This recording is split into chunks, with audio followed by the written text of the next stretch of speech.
G'day and welcome to the Grow a Small Business Podcast. I'm your host, Troy Truen. Each week, we speak with an owner who has grown a business with 5 to 30 team members to something bigger. Diving into their numbers and unearthing the pain they've experienced, we explore what they did to overcome each barrier and what they would do differently from day one. Let's get into it. Welcome everyone. Today I'm interviewing Keryn Nylander, Principal of Nylander Consulting, who specialises in media, brand and strategic communications advice to business and is based in Hobart, Australia. But today Keryn is talking to us from the lovely Noosa in Queensland. She regularly holidays, which I'm very jealous about.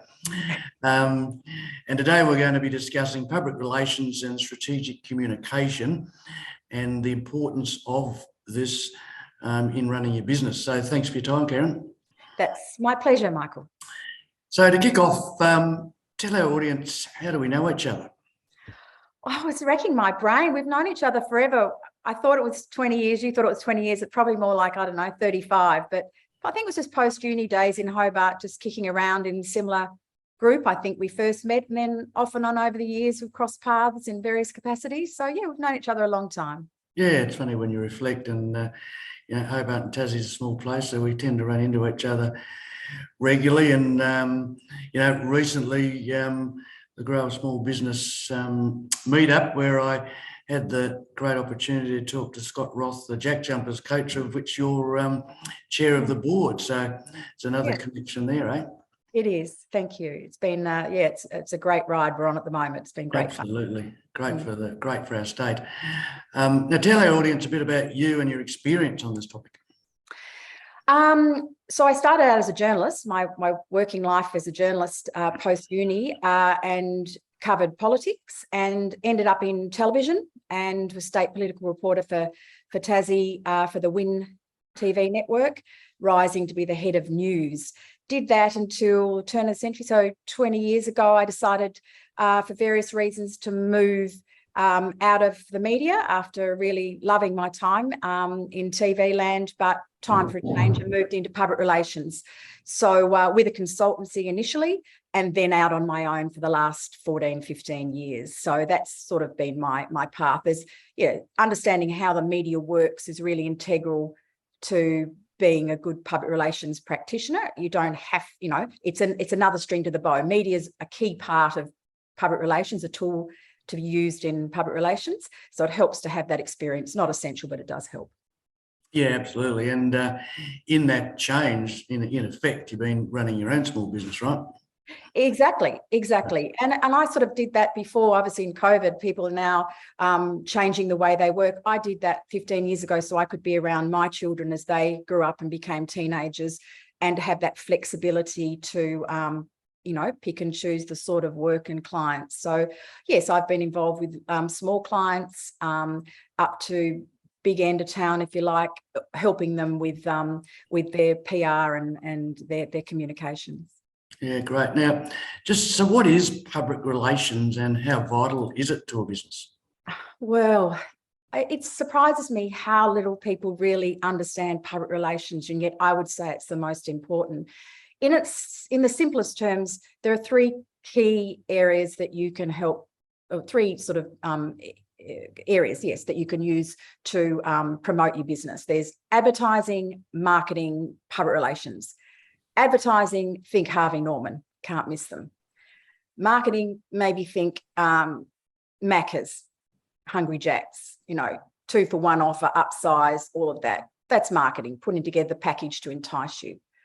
Public relations is completely different, and yet it's an essential part of every business, and if it isn't, it should be, no matter what your size. So public relations, as its name suggests, is what the public thinks of your business, what they think of you. It's the relations that you have with your public, and public can be your customers, it can be your stakeholders, it can be anyone. So it's the relations you have and what the public thinks of you. So really, it's your brand. And so public relations is, when you're talking about building your brand, it's your why. why you exist as a business, what makes you, what is your defining feature, what's your story? And then public relations professionals like me work with the individual businesses to help tell that story. And there are lots of different ways to do that, using media and different communications, all sorts of things. But in its absolute purest sense, that is what public relations is. So I would argue that that is building your reputation, your brand. And if you do that well, if you do the PR well, then you can withstand drama when it happens. A needle in a strawberry, put by a worker in a strawberries, and your brand immediately is potentially trashed in the marketplace because of that. Think Optus, cyber attack, really poor communications. At the end of the day, they didn't communicate quickly and properly with the public. Wasn't their fault necessarily, a cyber attack. That'll come out as to how it happened. It's not ideal, but it's how you respond. And so if you've done your PR, you've got your PR plan in place, and you've got your crisis comms in place, you can manage it. The final thing I'd say as a good example probably is Qantas. They are the 6th most trusted brand in Australia. They have been terrible the last 6 months, and yet they're still the 6th most trusted brand, and people still want to fly with them because I would argue they have built up a very strong brand. They've got runs on the board, which you'll love, Michael, with your cricket hat on. They've got runs on the board, credits in the bank. That's what you want. A small company, small little business, right up to the big ones, you want credits in the bank so that when something does happen beyond your control, something bad, you've got your brand, you've done your engagement with the community. And so I would argue PR is the most important thing for a business, to have a plan and to be really building up a relationship with their public. Yeah, no, some good examples, and obviously very good points. And I think in small business land particularly, I think a lot probably don't appreciate what public relations can do. As you said, more focus on possibly advertising and marketing. So it's certainly a key piece. And ultimately, like you say, buys you loyalty and respect if and when things do go pear-shaped. So it's true. And also people nowadays, Michael, are looking for a reason. They can get, a loan anywhere. But what makes them go to a Tasmanian customer-owned Bank of Us versus one of the big guys?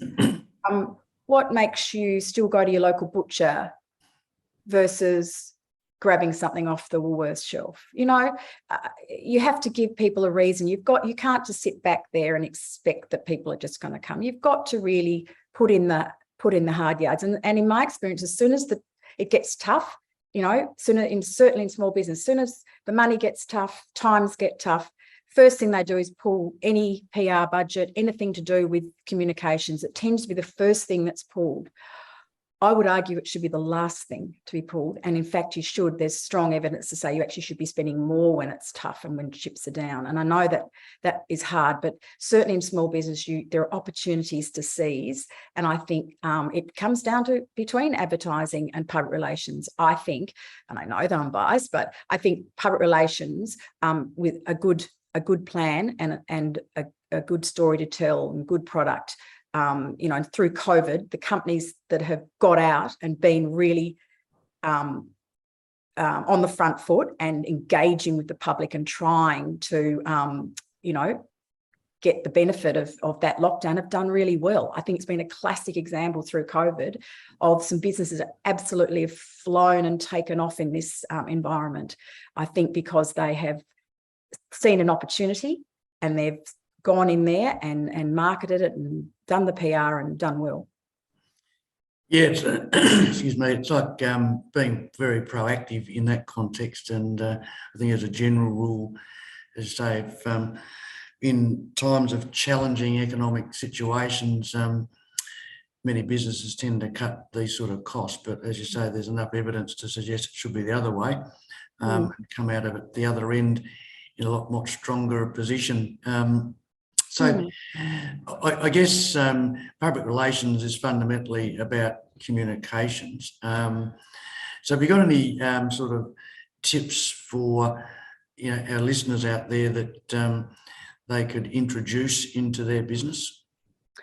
In terms of communications, well, obviously, take a small business and they're manufacturing Tasmanian product. And I think there was one recently about a tonic making Tasmanian-based soft drinks, and they have seen a niche, and one of the mainland companies, one of the big guys, has started branding their business Tasmanian tonic water or whatever, and it's not made here and it's not sourced here.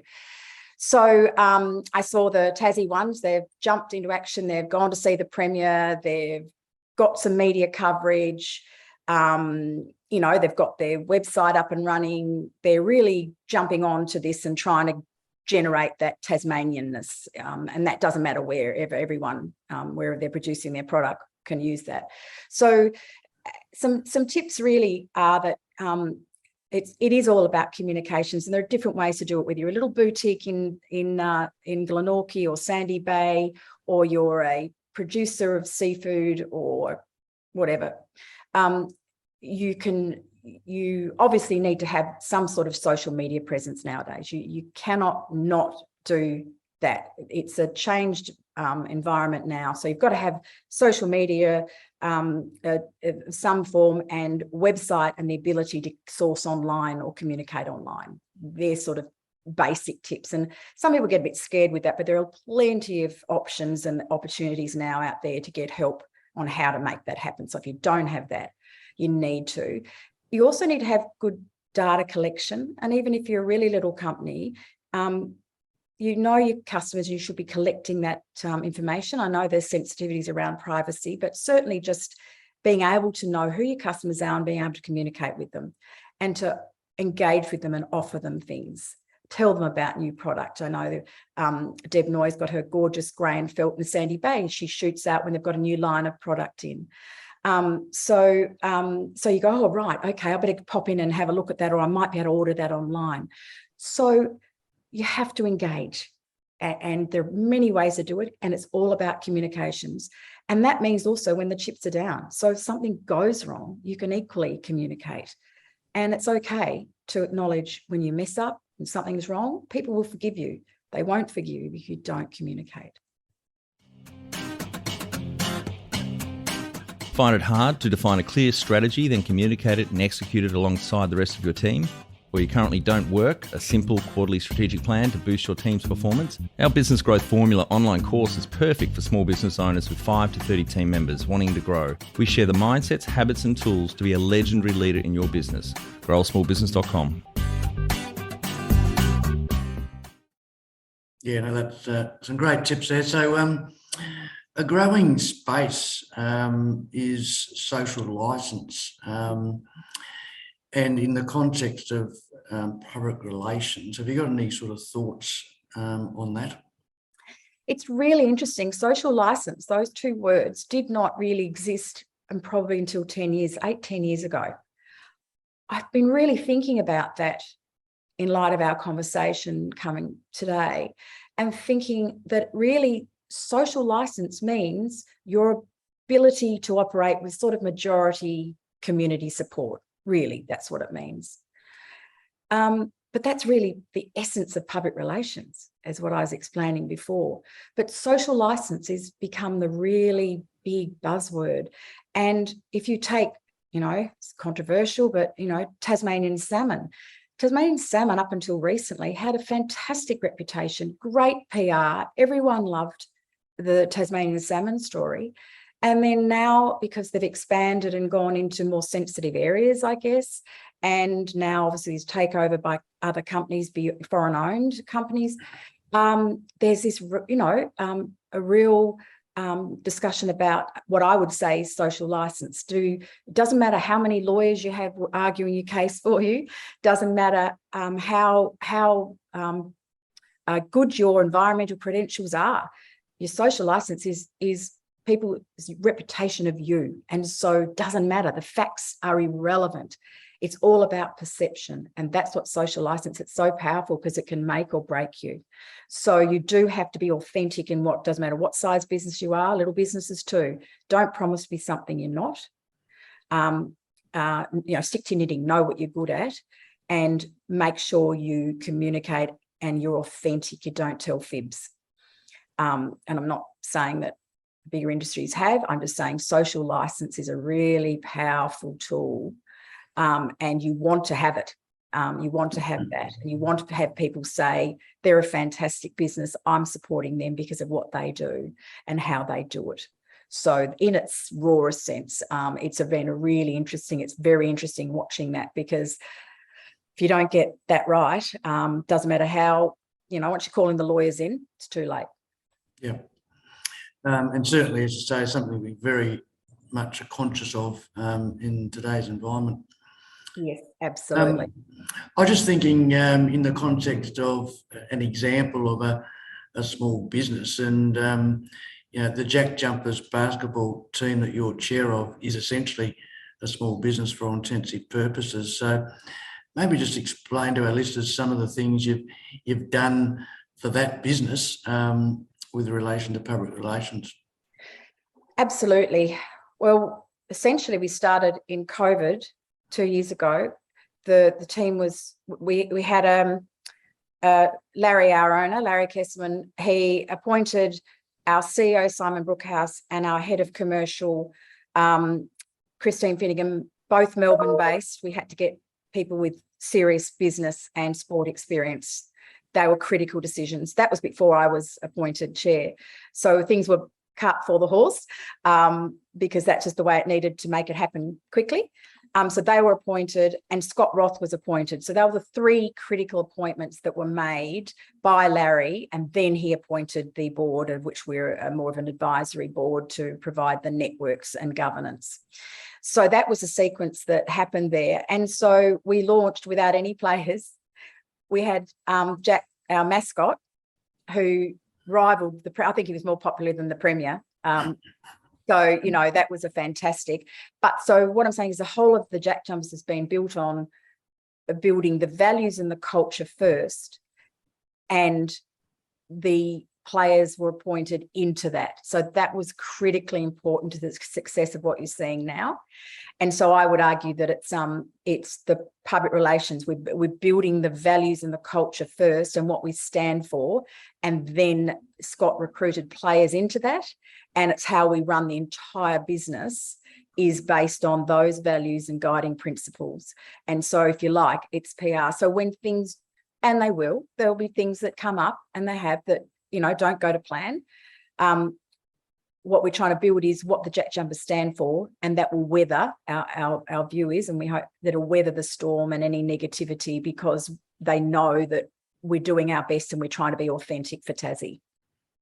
Yeah, no, it's certainly a great story, and I think talking to Scott a few weeks ago, how critical those values and those purpose are, and I guess the communication into the public is so important in that context as well. Absolutely. So be good to get Scott on Quick Fire Friday and talk about that in a bit more detail, actually. He'd love that. He's cannot underestimate or overestimate, always get the back to front, how important he is. And that appointment was to the success of the Jack Jumpers. So key people in businesses is number one for me, because unless you get the right people, you can't pretend and fib on the culture and the values. Yeah, spot on. So right people in the right seats. Absolutely. So just to close, Keryn, what's at least one thing you'd recommend a small business owner does on Monday, sort of based on your knowledge and expertise in this area? Well, I would say think about the worst thing that can happen and have a plan for what you do. So that'll be different things for different people, depending on what their product is, whether in product or service or whatever it is. But I'd say think about the worst thing that could happen that would shut you down or impact you, and have a plan for what you're going to do about managing that from a PR and comms point of view, because you want to be able to press the button literally and say, right, I know what I have to do. It gives you peace of mind. I say that before when I'm teaching people media training too for doing interviews, because people go, oh, no, I can't do it. I just say, well, think of all the things. The worst thing you could be asked, have an answer for it so that you're not going to get spooked. So Monday morning, I'd say, depending on the size of your business, certainly you should have a crisis comms plan. What are you going to do if something doesn't go right? Who do you need to talk to? Who do you need to communicate? Who do you need to let know? All those things. It can be only needs to be a couple of pages. But yeah, that's what I'd say. Make sure, gives you comfort then that if it happens, you know what to do. Yeah, no, that's a good point. And all parties, or a risk management strategy, which is so important for any business. Absolutely. Yeah. So, really appreciate your time, Keryn. I'm sure our listeners got a lot of value out of today's conversation, and I'll let you get back to Noosa and enjoying the day. Thank you so much. It's been lovely chatting to you. Okay. Thanks. And for our audience, we'd greatly appreciate a review in iTunes or whatever platform you listen to us on. More reviews means we bubble up higher in iTunes, etc. So more business owners looking for podcast help with their growth will find us.